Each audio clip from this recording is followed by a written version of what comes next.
भारत देवताओं की भूमि, जहाँ हर राज्य, हर नदी, हर पर्वत भगवान की कहानियाँ सुनाता है। और जब बात आती है भगवान शिव की तो पूरे ब्रह्मांड में गूंजता है एक ही नाम, महादेव।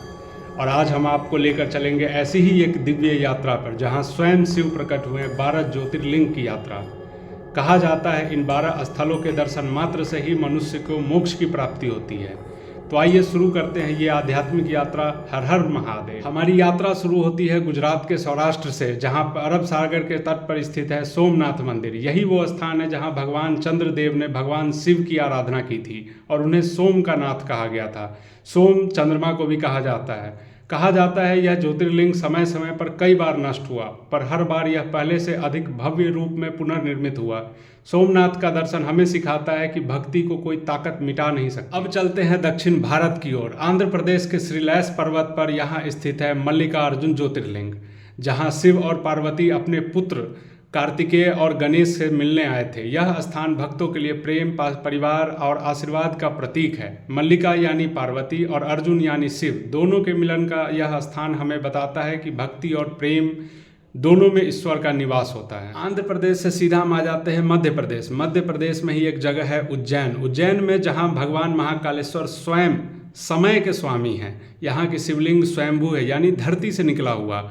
यहाँ हर रात भस्म आरती होती है, जहाँ शिव को चिता भस्म से सजाया जाता है।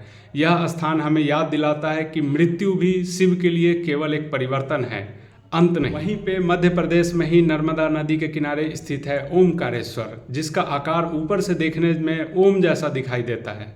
कहा जाता है भगवान शिव ने यहाँ पे ब्रह्मदेव और विष्णु दोनों को अपना तेज दिखाया था। ओमकारेश्वर का अर्थ ही है ओम का ईश्वर। यह स्थान शिव और ब्रह्मांड की अनंत ऊर्जा का प्रतीक है। मध्य प्रदेश से सीधा हमारी यात्रा पहुंच जाती है उत्तराखंड में। उत्तराखंड में ही ये स्थित है केदारनाथ महादेव, जो कि हिमालय की गोद में है। कथा है कि पांडव अपने पापों से मुक्ति चाहते थे, तो भगवान शिव उनसे बचने के लिए हर क्षेत्र में, उसी क्षेत्र में बैल का रूप धारण करके भाग रहे थे, लेकिन पांडवों ने उन्हें पहचान लिया और यहीं शिव ने ज्योतिर्लिंग के रूप में प्रकट लेकर के उन्हें मोक्ष प्रदान किया। केदारनाथ आज भी तप, भक्ति और साहस का जीवंत प्रतीक है, जहाँ हर बर्फ की चादर में छिपा है हर हर महादेव का नाम। भीमा शंकर का नाम सुनते ही याद आ जाता है दैत्य त्रिपुरासुर की कथा। यही भगवान शिव ने दुष्ट का संहार किया और भीमा शंकर के रूप में प्रकट हुए। यहाँ की पर्वतीय वादियाँ और हरियाली शिव की शांत लेकिन शक्तिशाली ऊर्जा को दर्शाती है। हम सीधा पहुँच जाते हैं शिव की नगरी काशी में, जहाँ हर गली में हर हर महादेव गूंजता है। काशी विश्वनाथ वह स्थान जहाँ शिव स्वयं मोक्ष देते हैं।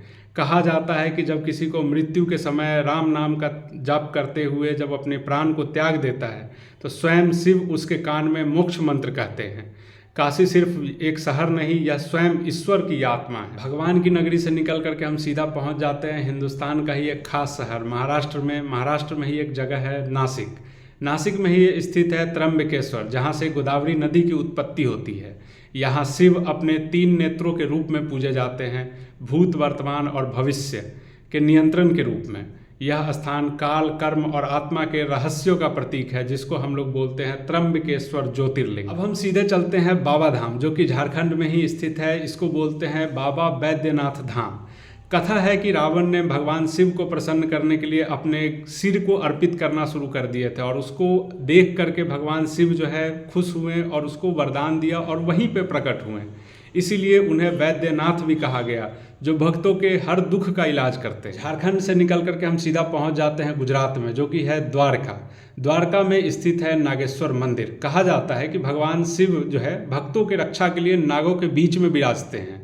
यहाँ शिवलिंग अनंत शक्तियों में विराजित है, और कहा जाता है कि जो व्यक्ति यहाँ सच्चे मन से पूजा करते हैं उसे किसी भी प्रकार के भय से मुक्ति मिलती है। गुजरात से हमने ट्रेन पकड़ा और सीधा पहुँच जाते हैं तमिलनाडु। तमिलनाडु में हम आ जाते हैं रामेश्वरम ज्योतिर्लिंग। ज्योतिर्लिंग यहाँ पे यही वो स्थान है जहाँ पे कहा जाता है कि भगवान श्री राम लंका जाने से पहले यहाँ पे शिवलिंग का स्थापना किया था और उन्होंने पूजा किया था विजय प्राप्ति करने के लिए।